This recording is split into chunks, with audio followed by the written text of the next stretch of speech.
how do you train without a pool? How do you train for swimming? I mean, you're on the Olympic team. I know you found out that the Olympics were canceled while you were actually training with your team. So, like, what do you do now?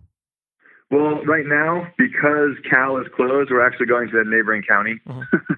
Kind of counterproductive, I know, when we have, two massive, awesome 50-meter pools, and now we're having to pay to rent space Hmm. at facility that's not quite as good, but that's the game that we're playing right now, and we're doing our best. Our coach has made great adjustments for us in terms of what we're doing in the water to try to maximize the gains that we can achieve from not having access to our normal pool.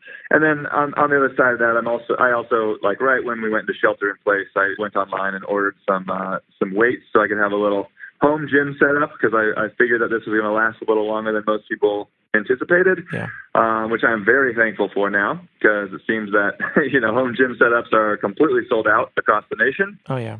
So I'm really glad I have that little setup going in the garage to really help bridge that gap. Yeah, it's hard to imagine anyone is happy about quarantine, but I would clearly get in a fight with people who own a home gym company or like sweats. Those people are having the best time of their lives. They really are. Really are.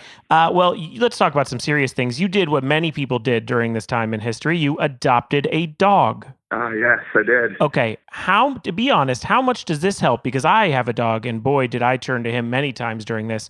But how much does it help when you feel like the world is ending to have man's best friend? For any listeners out there who do have a dog or maybe have access to a neighbor's dog or something, I would encourage them to limit their news intake Yes. to Yes. 10 or 15 minutes, and then spend the additional time in their day with a dog.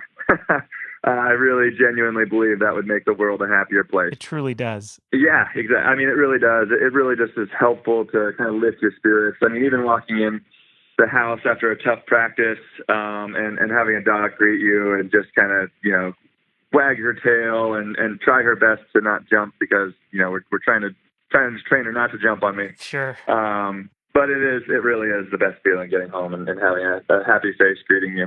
Well, you were open about your treatment for testicular cancer in 2019, and you were rigorously training to make the 2020 Olympic team. You still are. But with this delay now, I wonder, does this actually help you with recovery and getting back into shape? Because you were on a bit of a sped up timeline.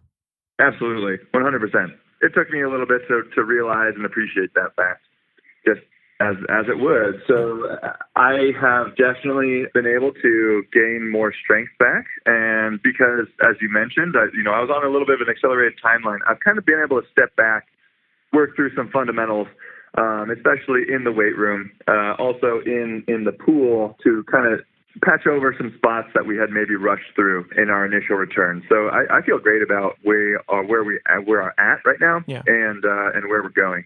Yeah, I mean, that during the surgery and the treatment you had, that was the longest you went without swimming since you were 4. You didn't miss that much time because of, it sounds like, because of coronavirus, really. I mean, the shutdown, and then you found, you found pools that worked out for the team. Yeah, exactly. So that was definitely the longest. So, yeah, that was the longest by far. So we were fortunate. We found some pool space to swim at pretty shortly after the shelter place and some restrictions were lifted, just to maintain a little bit of swimming. We weren't going 100%, but we did what we could.